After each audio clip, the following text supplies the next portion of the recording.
Hi, my name's Rafe Mobson. I work at Prince of Wales Hospital and I'm a neurosurgeon, or also called a brain surgeon, but a lot of the surgery that I do isn't only on the brain, it's also on the arms and legs and the spine as well. So it's a fascinating job. It's a hard job, it's hard work, it's a lot of hours, but there are a lot of benefits to the job. What you'll be seeing today is an operation on a young patient who has a spinal cord problem, a spinal cord compression. And we're going to see if we can make him better. We're going to see if we can make him walk again and function normally again. You can see here on his scan, this type of scan is called an MRI scan, and he has a very large disc herniation in his back and it's squashing his spinal cord and his legs don't work. What you wear is a reflection of safety, not only for the patient but also for the staff member. As you can see here, I'm wearing my usual theatre garb. So firstly, depending if you're a surgeon or what you do, you have some appropriate eyewear.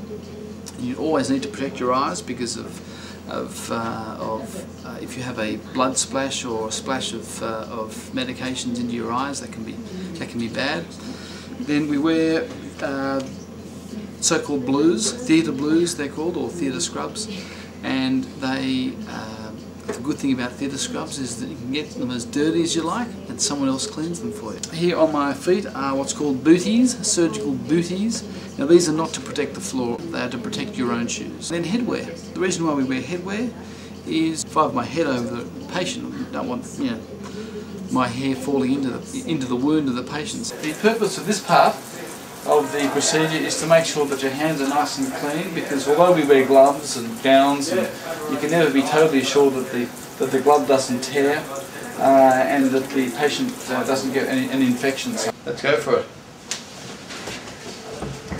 It's hard work, but it's also rewarding work. The opportunity to do research, to make a difference in society, to contribute. No problem is the same. So each patient that I deal with is an individual, and you've got to deal with that individual as a new problem, and that's one of the good things. It's the job is never boring. I can guarantee you. I never wake up in the morning and think to myself, "Oh, another day at the office." I mean, I don't think that I've ever said that to myself. So it's fascinating. That's the first and foremost. When you think of neurosurgery, you probably think of brains only, but as it so happens, neurosurgeons do a whole range of procedures.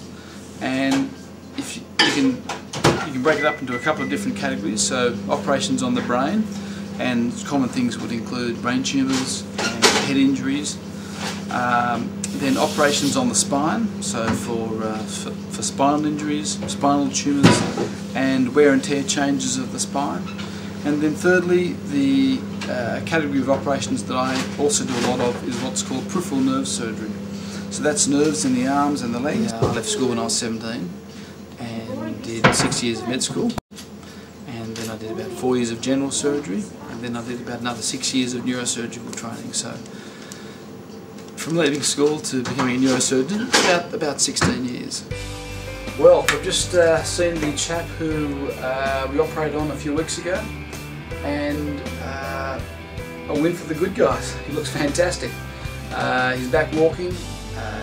He's happy, he's pain-free, and he'll be back at work probably within about a month, so great result.